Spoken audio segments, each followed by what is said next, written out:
Վահե Օշական, սփյուռքահայ գրող և բանաստեղծ։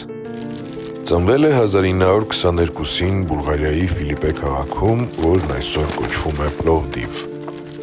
Հայտնի գրող Հակոբ Օշականի որդին է։ Օշականի մանկությունն ու պատանեկությունն անցել են Երուսաղեմում և Կիպրոսում։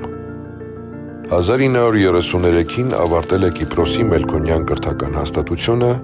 39-ին Երուսաղեմի անգլիական Սենթ Ջորջ քոլեջը։ Կրթությունը շարունակել է Փարիզում, 1951-ին ավարտելով Սորբոնի համալսարանը։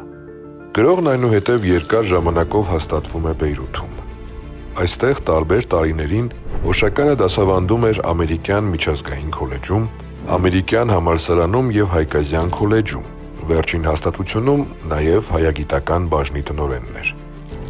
Դրա հետ մեկտեղ Օշականը գրական բուռն գործունեություն էր ծավալում։ 1960-ականներին նա Լիբանանի Դաշնակցության և Համազգային մշակութային միության համատեղ հրատարակած հայտնի «Բագին» մշակութային ամսագրի խմբագրակազմում էր։ Լիբանանյան պատերազմի պատճառով 1976-ին տեղափոխվում է Միացյալ Նահանգներ, Ֆիլադելֆիա։ Այստեղ նա շարունակում է իր մանկավարժական գործունեությունը դասավանդելով Փենսիլվանիայի համալսարանի հայագիտության բաժնում։ 1987-ին Օշականը հիմնադրում է «Ռաֆթ» հայերեն «Լաստ» տարեգիրքը,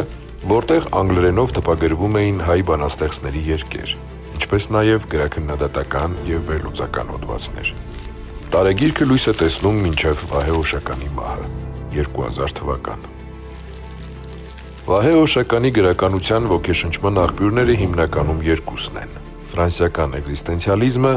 և իր իսկ ապրած կյանքը՝ լի տեղափոխություններով ու անվերջ շարժով։ Լինելով ընդգծված ազգային, Օշականի երկերը միևնույն ժամանակ համամարտկային արժեքներ են կրում, գրավելով յուրաքանչյուր ընթերցողի սիրտը։ Այս գեսորալ ասված նստեր մավան շուքին ջակդի քրդինք կսրբե, գլոր ոսկի ժամացույցը թուրս կհանե, գնայի, հազարներով շրջաբադեր ձալլաբադիկ մդիկ կնեն հեքյատները, որ գջոջվին գախված բզդիկ զանքագներ ու լեզվագներ են, սա մեր կյանքն է։